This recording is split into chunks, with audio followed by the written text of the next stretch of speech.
गांव की सबसे पुरानी हवेली में उस दिन गहरा सन्नाटा पसरा हुआ था।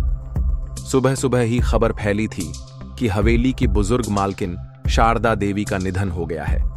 पूरे गांव के लोग अंतिम दर्शन और संस्कार में शामिल होने पहुंच गए थे। पर आश्चर्य की बात यह थी कि परिवार के लोग, यानी उनके दोनों बेटे बहुएं अरुण और ममता, दीपक और सीमा, बेटी दामाद सविता और राघव, सब अंदर किसी कमरे में बंद होकर न जाने क्या कर रहे थे। गांव वाले बेचैन थे। सब कहते, मृतका को यूं घर में रखना उचित नहीं, आखिर देर किस बात की है। गांव के बुजुर्ग गोपाल काका को भी यह बात अखर गई। वे लाठी टेकते हुए हवेली के आंगन तक पहुंचे। बाहर पोते पोतियां खामोश बैठे थे। काका ने पूछा, अरे बच्चों, तुम्हारे माता पिता कहां हैं? बड़े पोते ने कमरे की ओर इशारा कर दिया। गोपाल काका दरवाजे तक पहुंचे, पर वो अंदर से बंद था। उन्होंने आवाज लगाई, अरुण बेटा, दरवाजा खोलो, गांव वाले बाहर इंतजार कर रहे हैं। भीतर से हल्की सी आवाज आई, काका जी, बस थोड़ी देर। कुछ क्षण सन्नाटा रहा, फिर दरवाजा खुला और अरुण बाहर निकला। चेहरे पर न आंसू थे, न ही कोई दुख का भाव। काका ने गहरी सांस भरकर कहा, बेटा, झगड़े फैसले बाद में भी हो सकते हैं, पहले माता का संस्कार करो। मृत शरीर को देर तक रोके रखना शुभ नहीं। अरुण ने होंठ दबाकर हामी भरी और संस्कार की तैयारी शुरू कर दी। संस्कार और पहला शक। संस्कार तो हो गया, लेकिन गांव वालों ने देखा कि न बेटों की आंखें भीगी, न बेटी का चेहरा उदास हुआ। उल्टे सबके बीच कोई गहरी कड़वाहट थी। लोग आपस में कानाफूसी करने लगे, इनके बीच कुछ गड़बड़ है।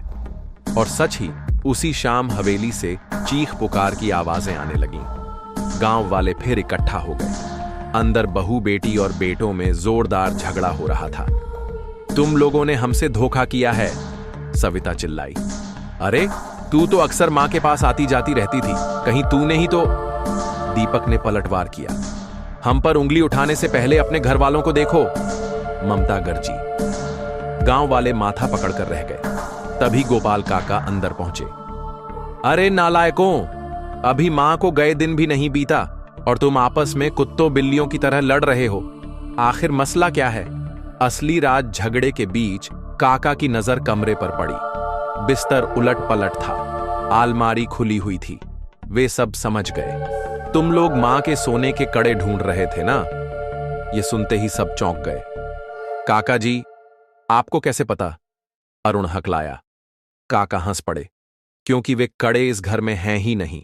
तुम्हारे पिता ने बरसों पहले ही उन्हें बेच दिया था, इस हवेली को बचाने के लिए। याद है ना, जब तुम तीनों ने मिलकर व्यापार शुरू किया था और घाटे में डूब गए थे, तब हवेली गिरवी रखनी पड़ी थी। उसी समय तुम्हारे पिता ने वे गहने भी गिरवी रख दिए थे। शर्त यह रखी थी कि जब तक शारदा भाभी जीवित रहेंगी, उन्हें कोई हवेली से नहीं निकाल सकेगा। सन्नाटा छा गया।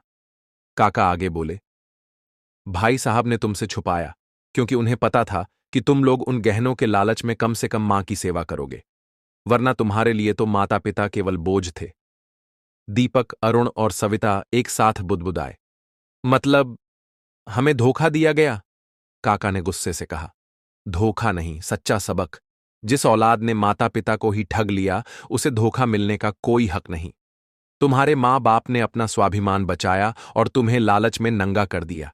अब जल्द ही हवेली खाली करो, असली मालिक इसे लेने आने वाला है। अंजाम परिवार के पास कहने को कुछ न था। गांव के सामने उनकी सच्चाई खुल चुकी थी। कुछ ही हफ्तों में वे लोग हवेली छोड़कर गांव से हमेशा के लिए चले गए।